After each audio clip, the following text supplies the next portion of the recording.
Railway group D vacancy 2025 online form fill up apply process की update लेके आ चुके हैं। जी हाँ दोस्तों, आरआरबी ग्रुप डी में 32,438 वैकेंसी निकली हुई है, जिनके लिए आप आज रात 12 बजे तक ऑनलाइन फॉर्म फिल कर सकते हो। लास्ट डेट की न्यू अपडेट आ चुकी है, केवल आज का दिन शेष रह गया है फॉर्म भरने का। आप जल्द से जल्द अपना फॉर्म फिल कर लें, कहीं मौका हाथ से छूट न जाए।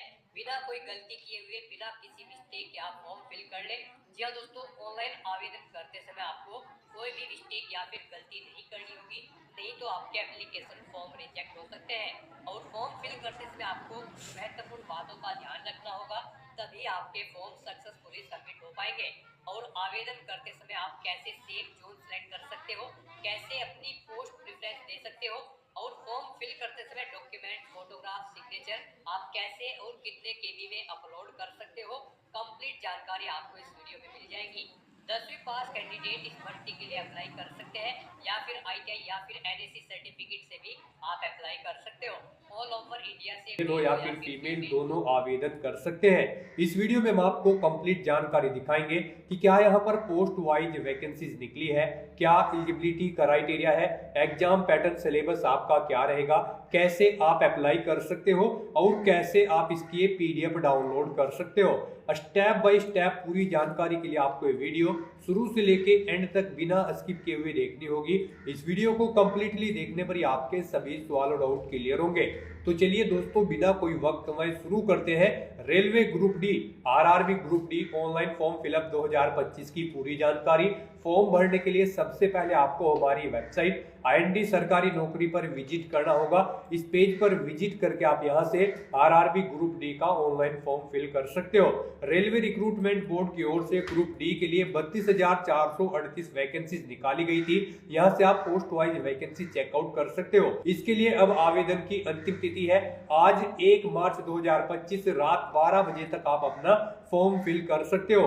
और यहाँ पर फीस पेमेंट भी आप 3 मार्च रात 12 बजे तक ही कर सकते हो। इसी तरह से अगर आपने फॉर्म फिल कर लिया है, आपसे कोई मिस्टेक या फिर गलती हो गई है, तो आप 4 से 13 मार्च तक अपने फॉर्म में करेक्शन कर सकते हो। यहाँ पर 10वीं पास, आईटीआई या एनएससी सर्टिफिकेट से आप आवेदन कर सकते हो। 18 से 36 वर्ष आयु सीमा है। यूआरओबीसी को 500 रुपए फीस जमा करनी होगी, इसमें 400 रिफंड कर दी जाएगी एग्जाम के बाद में। एससी पीडब्ल्यूडी फीमेल के लिए 250 है, जो कि टोटल रिफंडेबल है। ऑनलाइन मोड से आप पेमेंट करोगे। यहाँ पर ऑनलाइन तरीके से ही आप ऑल इंडिया से अप्लाई कर सकते हो। indianrailways.gov.in इसकी ऑफिशियल वेबसाइट है, और rrbapply.gov.in पोर्टल के द्वारा आप फॉर्म फिल कर सकते हो। इंपोर्टेंट लिंक सेक्शन में last date extended notice PDF link पर क्लिक करके आप इसकी जो लास्ट डेट बढ़ी थी वो चेकआउट कर सकते हो। 1 मार्च 2025 रात 11:59 तक आप अपना फॉर्म फिल कर सकते हो। जी हाँ दोस्तों, यहाँ पर ऑफिशियल नोटिफिकेशन पीडीएफ लिंक पर क्लिक करके आप इसकी पीडीएफ डाउनलोड कर सकते हो। इसमें आपको complete vacancies post wise, RRB wise, zone wise और क्वालिफिकेशन की डिटेल दे दी गई है। साथ ही साथ कंप्लीट एलिजिबिलिटी क्राइटेरिया आपको इस पीडीएफ में दे दिया जाएगा, और हाउ टू अप्लाई का भी प्रोसीजर दिया गया है। तो अप्लाई ऑनलाइन करने से पहले आपको नोटिफिकेशन की पीडीएफ पूरा पढ़ना अनिवार्य है। इसको पूरा पढ़ने से ही आपके सभी सवाल और डाउट क्लियर होंगे। पीडीएफ कंप्लीटली रीड आउट करने के बाद में आपको अप्लाई ऑनलाइन लिंक पर क्लिक करना होगा, तो आपके सामने इसका ऑनलाइन का ही पोर्टल ओपन हो जाएगा। गाइस, यहाँ पर आने के बाद आपको इस वेबसाइट के टॉप पर ही अप्लाई का ये टैब दिया गया है। जैसे ही आप इसके ऊपर अपना कर्सर लाएंगे, अगर आपने यहाँ पर पहले से रजिस्ट्रेशन कर रखा है तो आपको ऑलरेडी हैव एन अकाउंट इस ऑप्शन पर क्लिक करना है। और फिर यहाँ पर आपसे पूछा गया है आप लॉगिन करने के लिए आधार के थ्रू लॉगिन करना चाहते हो या फिर आरआरबी अकाउंट के थ्रू। अगर आप आधार के थ्रू यहाँ पर लॉगिन करना चाहते हैं तो लॉगिन विद आधार इस ऑप्शन पर क्लिक करें। उसके बाद आप अपना आधार नंबर या फिर कोई अपनी आईडी का नंबर एंटर करें जो आपने प्रोवाइड कराई थी। फिर आप जनरेट ओटीपी ऑप्शन पर क्लिक करें। आपके रजिस्टर्ड मोबाइल नंबर पर एक ओटीपी आएगा, वो ओटीपी आपको यहाँ पर एंटर करना है। और फिर आपको I am not a robot इस ऑप्शन पर क्लिक करना है और लॉगिन की टैब पर क्लिक करके अपने डैशबोर्ड में लॉगिन करके अपना फॉर्म अप्लाई कर लेना है। और गाइस, अगर आप आरआरबी अकाउंट के थ्रू लॉगिन करना चाहते हैं तो आप लॉगिन विद आरआरबी अकाउंट इस ऑप्शन पर क्लिक करें। अपना मोबाइल नंबर या ईमेल एड्रेस एंटर करें, अपना पासवर्ड एंटर करें, I am not a robot इस चेकबॉक्स को ओके करें और लॉगिन की टैब पर क्लिक करके फिर यहाँ पर आपके सामने 2 फैक्टर ऑथेंटिकेशन नोटिफिकेशन का ये पॉपअप ओपन होगा। यहाँ पर आप सेंड ओटीपी टू ईमेल इस ऑप्शन पर क्लिक करें या फिर सेंड ओटीपी टू फोन इस ऑप्शन पर क्लिक करें। अगर आप ओटीपी टू ईमेल ऑप्शन पर क्लिक करते हैं तो आपकी ईमेल आईडी पर एक ओटीपी जाएगा। वो ओटीपी आपको यहाँ पर एंटर करना है और लॉगिन की टैब पर क्लिक करके अपने डैशबोर्ड में लॉगिन कर लेना है। और अगर आप send OTP to phone option पर क्लिक करते हैं तो फिर आपके रजिस्टर्ड मोबाइल नंबर पर एक ओटीपी जाएगा। वो ओटीपी आपको यहाँ पर एंटर करना है और फिर लॉगिन की टैब पर क्लिक करके अपने डैशबोर्ड में लॉगिन कर लेना है और फिर वहां से आप अपना फॉर्म अप्लाई कर ले। और गाइस यहाँ पर अगर आपने अभी तक अपना रजिस्ट्रेशन नहीं किया है, आप फर्स्ट टाइम आरआरबी की इस भर्ती के लिए अप्लाई करने जा रहे हैं, तो यहाँ पर आपको सबसे पहले अपना अकाउंट क्रिएट करना होगा। उसके लिए आपको क्रिएट एन अकाउंट इस ऑप्शन पर क्लिक करना है। उसके बाद आपके सामने कुछ इस तरह से इंटरफेस ओपन होगा। यहाँ पर आकर आपको सबसे पहले अपनी नेशनैलिटी सिलेक्ट कर लेनी है। फिर आपको अपना फुल नेम यहाँ पर देना है। ये नेम आपको अपनी 10वीं की मार्कशीट के अकॉर्डिंग देना होगा। फिर आपको अपना कंप्लीट नाम एक बार फिर से यहाँ पर टाइप कर देना है वेरिफिकेशन के लिए। उसके बाद आपसे पूछा गया है कि क्या आपने कभी अपना नाम चेंज किया है। अगर किया है तो यस ऑप्शन सेलेक्ट करें। फिर I understand and I agree इस ऑप्शन पर क्लिक करें और जो नाम आपने चेंज किया है वो यहाँ पर आप एंटर कर दे, उसे रिटाइप करके कंफर्म कर ले। और अगर आपने कभी अपना नाम चेंज नहीं किया है तो यहाँ पर आपको नो ऑप्शन सिलेक्ट करना होगा। उसके बाद यहाँ पर आपको अपनी डेट ऑफ बर्थ इस कैलेंडर में से सिलेक्ट करनी है। उसे एक बार फिर से यहाँ पर आपको टाइप करना होगा DDMMYY फॉर्मेट में, मींस पहले डे फिर मंथ और फिर ईयर। उसके बाद यहाँ पर आपको अपना जेंडर सिलेक्ट करना है। अपना जेंडर एक बार फिर से आपको रिसिलेक्ट करना है। अपने फादर का नाम आपको यहाँ पर एंटर करना है। फिर आपको अपने फादर का नाम भी यहाँ पर रिटाइप करना होगा। सभी चीजें यहाँ पर आपको 2 टाइम एंटर करनी होगी वेरिफिकेशन के लिए। उसके बाद यहाँ पर आपको अपनी मदर का नाम एंटर करना है, उसे भी कंफर्म कर लेना है एक बार फिर से रिटाइप करके। उसके बाद यहाँ पर आपको अपनी कॉन्टैक्ट डिटेल प्रोवाइड करानी है। आप अपना ईमेल एड्रेस यहाँ पर एंटर करें और फिर जनरेट ईमेल ओटीपी इस ऑप्शन पर क्लिक करें। आपकी ईमेल आईडी पर एक ओटीपी आएगा, वो ओटीपी आप यहाँ पर एंटर करें और अपनी ईमेल आईडी को वेरीफाई कर ले। फिर आप अपना मोबाइल नंबर यहाँ पर एंटर करें और फिर जनरेट मोबाइल ओटीपी ऑप्शन पर क्लिक करें। उसके बाद आपके मोबाइल नंबर पर एक ओटीपी आएगा। वो ओटीपी आपको यहाँ पर एंटर करके अपना मोबाइल नंबर भी वेरीफाई कर लेना है। मोबाइल नंबर वेरीफाई करने के बाद आपको अपना आधार वेरिफिकेशन करना है। आधार वेरिफिकेशन सेक्शन में आने के बाद सबसे पहले आपको चेकबॉक्स को ओके करना होगा। गाइस यहाँ पर आरआरबी की सभी भर्ती के लिए आधार कार्ड वेरिफिकेशन मस्ट कर दिया गया है। अब आपको सभी भर्तियों में पार्टिसिपेट करने के लिए सबसे पहले अपना आधार कार्ड वेरीफाई करना होगा।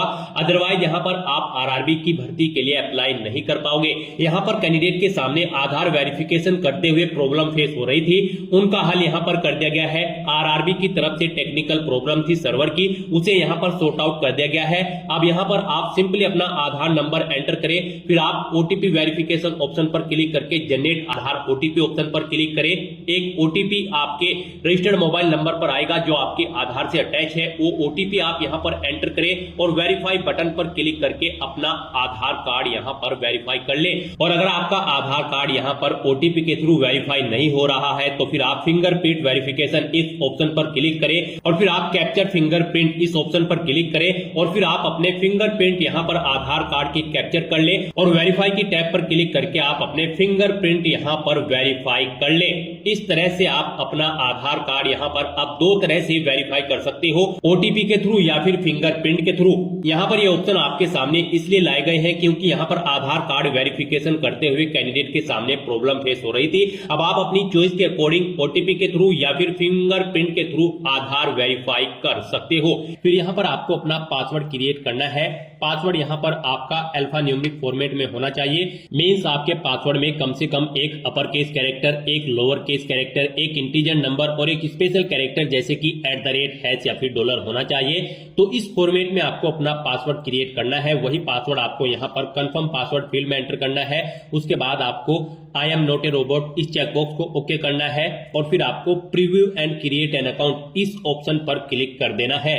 उसके बाद आपका अकाउंट क्रिएट हो जाएगा। फिर आपको इस पेज को ऊपर स्क्रॉल करके लॉग इन हियर इस ऑप्शन पर क्लिक करना है और फिर यहाँ पर आपसे पूछा गया है आप लॉग इन करने के लिए आधार के थ्रू लॉग इन करना चाहते हो या फिर आरआरबी अकाउंट के थ्रू। अगर आप आधार के थ्रू यहाँ पर लॉग इन करना चाहते हैं तो लॉग इन विद आधार इस ऑप्शन पर क्लिक करें। उसके बाद आप अपना आधार नंबर या फिर कोई अपनी आईडी का नंबर एंटर करें जो आपने प्रोवाइड कराई थी। फिर आप जनरेट ओटीपी ऑप्शन पर क्लिक करें। आपके रजिस्टर्ड मोबाइल नंबर पर एक ओटीपी आएगा। वो ओटीपी आपको यहाँ पर एंटर करना है और फिर आपको I am not a robot इस ऑप्शन पर क्लिक करना है और लॉगिन की टैब पर क्लिक करके अपने डैशबोर्ड में लॉगिन करके अपना फॉर्म अप्लाई कर लेना है। और गाइज अगर आप आरआरबी अकाउंट के थ्रू लॉगिन करना चाहते हैं तो आप लॉगिन विद आरआरबी अकाउंट इस ऑप्शन पर क्लिक करें, अपना मोबाइल नंबर या ईमेल एड्रेस एंटर करें, अपना पासवर्ड एंटर करें, I am not a robot इस चेकबॉक्स को ओके करें और लॉगिन की टैब पर क्लिक करके फिर यहाँ पर आपके सामने 2 फैक्टर ऑथेंटिकेशन का ये पॉपअप ओपन होगा। यहाँ पर आप सेंड ओटीपी टू ईमेल इस ऑप्शन पर क्लिक करें या फिर सेंड ओटीपी टू फोन इस ऑप्शन पर क्लिक करें। अगर आप ओटीपी टू ईमेल ऑप्शन पर क्लिक करते हैं तो आपकी ईमेल आईडी पर एक ओटीपी जाएगा, वो ओटीपी आपको यहाँ पर एंटर करना है और लॉगिन की टैब पर क्लिक करके अपने डैशबोर्ड में लॉगिन कर लेना है। और अगर आप send OTP to phone option पर क्लिक करते हैं तो फिर आपके रजिस्टर्ड मोबाइल नंबर पर एक ओटीपी जाएगा, वो ओटीपी आपको यहाँ पर एंटर करना है और फिर लॉगिन की टैब पर क्लिक करके अपने डैशबोर्ड में लॉगिन कर लेना है और फिर वहां से आप अपना फॉर्म अप्लाई कर ले। लॉगिन करने के बाद आपका डैशबोर्ड कुछ इस तरह से शो होगा। इसमें आपको ऑनलाइन एप्लीकेशन की टैब पर क्लिक कर देना है। उसके बाद यहाँ पर आपके सामने कुछ इस तरह से इंटरफेस ओपन होगा। अब यहाँ पर आपको CN 8/2024 various post in level 1 of 7 CPC पे मैट्रिक्स के सेक्शन में आना है।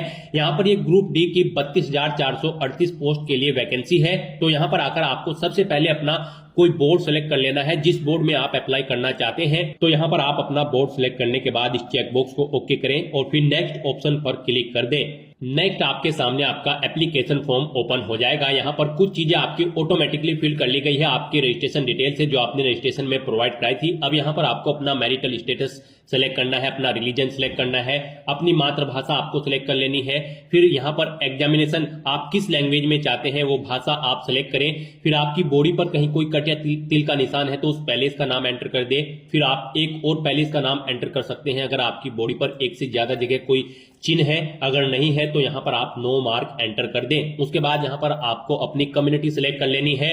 फिर यहाँ पर आपको अपनी कास्ट का नाम एंटर करना है। अपना अगर आप रिजर्व कैटेगरी से बिलोंग करते हो तो यहाँ पर आपको अपना कम्युनिटी सर्टिफिकेट नंबर एंटर करना है। फिर आपको ये सर्टिफिकेट किसने प्रोवाइड कराया है उस पोस्ट की डेजिग्नेशन की अथॉरिटी का नाम आपको सिलेक्ट कर लेना है। फिर कौन से स्टेट में इशू हुआ है वो स्टेट आपको सिलेक्ट कर लेना है। कम्युनिटी सर्टिफिकेट आपका किस डेट को इशू हुआ है वो डेट आपको कैलेंडर में से सिलेक्ट कर लेनी है। फिर यहाँ पर आपसे पूछा गया है कि क्या आप रेलवे की इस एग्जाम के लिए फ्री ट्रेवल पास चाहते हैं। अगर चाहते हैं तो यस करें, नहीं तो नो ऑप्शन सेलेक्ट करें। फिर अपने नियरेस्ट रेलवे स्टेशन का नाम आप एंटर करें। फिर यहाँ पर आपको अपना कास्ट सर्टिफिकेट अपलोड कर देना है। आप अपलोड डॉक्यूमेंट ऑप्शन पर क्लिक करें, फाइल को सिलेक्ट करें और उसे यहाँ पर अपलोड कर दें। आपकी फाइल का मैक्सिमम साइज 500 KB रखा गया है। PDF फॉर्मेट में आपकी फाइल होनी चाहिए। उसके बाद यहाँ पर आपको अपना एड्रेस की डिटेल देनी है। आप अपना प्रेजेंट एड्रेस एंटर करें, फिर परमानेंट एड्रेस एंटर करें और अगर आपका परमानेंट एड्रेस आपके प्रेजेंट एड्रेस के अकॉर्डिंग सेम है तो यहाँ पर आप इस चेकबॉक्स को ओके कर दें। ऑटोमेटिकली आपका परमानेंट एड्रेस आपके प्रेजेंट एड्रेस के अकॉर्डिंग फिल हो जाएगा। इस तरह से अपनी सभी डिटेल्स फिल आउट करने के बाद अब आपको सेव के इस बटन पर क्लिक करना है। अपनी सभी डिटेल्स सेव कर देनी है और फिर आपको नेक्स्ट बटन पर क्लिक कर देना है। अब यहाँ पर आपको अपनी कुछ और डिटेल्स प्रोवाइड करानी है। यहाँ पर आपसे पूछा गया कि क्या आप ई सर्विसमैन हैं, अगर हैं तो यस ऑप्शन सेलेक्ट करें और फिर अपनी डिटेल यहाँ पर दे, जैसे कि आप किस में ई सर्विसमैन थे, आर्मी, नेवी या एयरफोर्स, अपनी रैंक एंटर करें। और अगर आप ई सर्विसमैन नहीं थे तो यहाँ पर आपको नो ऑप्शन सेलेक्ट करना है। उसके बाद आपसे पूछा गया कि क्या आप बेंचमार्क डिसेबिलिटी PWBD कैंडिडेट हैं, अगर है तो यस ऑप्शन सेलेक्ट करें और फिर अपनी डिसेबिलिटी की डिटेल यहाँ पर दे। डिसेबिलिटी की कैटेगरी सिलेक्ट करें, सब कैटेगरी सिलेक्ट करें, परसेंटेज ऑफ डिसेबिलिटी दे, नेचर ऑफ डिसेबिलिटी दे और PWBD सर्टिफिकेट नंबर यहाँ पर दे और आपको इशू कब हुआ था वो सर्टिफिकेट की डेट सेलेक्ट करें। और अगर आप यहाँ पर PWBD कैंडिडेट नहीं है तो यहाँ पर आपको नो ऑप्शन सेलेक्ट करना है। फिर आपसे पूछा गया कि क्या यहाँ पर आपकी राइटिंग एबिलिटी अफेक्टेड है, अगर है तो यस करें और फिर उसकी डिटेल दें, नहीं है तो आप नो ऑप्शन सेलेक्ट कर ले। उसके बाद आपसे पूछा गया कि क्या आप EBC सर्टिफिकेट होल्डर हैं, अगर है तो यस करें और फिर यहाँ पर आप उसकी डिटेल दें, नहीं है तो आप नो ऑप्शन सेलेक्ट कर लें। फिर आपसे पूछा गया कि क्या आप इंडियन रेलवे के एम्प्लॉय हैं, अगर है तो यस सेलेक्ट करें और फिर उसकी डिटेल दें, नहीं है तो आप नो ऑप्शन सेलेक्ट कर लें। फिर आपसे पूछा गया कि क्या आप करंट में एम्प्लॉय हैं, अगर है तो आप यहाँ पर ऑप्शन सेलेक्ट करें, सेंट्रल गवर्नमेंट के हैं, स्टेट गवर्नमेंट के या फिर PSU के, अगर नहीं है तो आपको नॉट एप्लीकेबल ऑप्शन सेलेक्ट कर लेना है। उसके बाद यहाँ पर आपको अपनी ACT अप्रेंटिस की डिटेल प्रोवाइड करानी है। यहाँ पर क्या आपने अपना एसीटी अप्रेंटिस का कोर्स किया हुआ है? अगर किया हुआ है तो यहाँ पर आप यस ऑप्शन सेलेक्ट करें, उसकी डिटेल दें। नहीं किया है तो आप नो ऑप्शन सेलेक्ट कर लें। यस अगर आप सेलेक्ट करते हैं तो फिर यहाँ पर आपको ट्रेड का नाम सेलेक्ट करना है। ट्रेनिंग आपने कब से स्टार्ट की है वो डेट सेलेक्ट करें, कब तक की है वो डेट सेलेक्ट करें। इनके अकॉर्डिंग यहाँ पर आपकी ट्रेनिंग का ड्यूरेशन आ जाएगा। अपने एसीटी अप्रेंटिस का जो सर्टिफिकेट है उसका नंबर दें, फिर यहाँ पर सर्टिफिकेट की डेट आप सिलेक्ट करें, वो कब तक वैलिड है, कितने मार्क्स आपने ऑब्टेन किए हैं वो आप एंटर करें, फुल मार्क्स कितने थे यानी कि टोटल कितने मार्क्स थे जिसमें से आपने मार्क्स ऑब्टेन किए हैं वो यहाँ पर आप एंटर करें। और उसके बाद यहाँ पर आपको अपनी बैंक डिटेल प्रोवाइड करनी है। यहाँ पर आपकी फीस रिफंड होगी।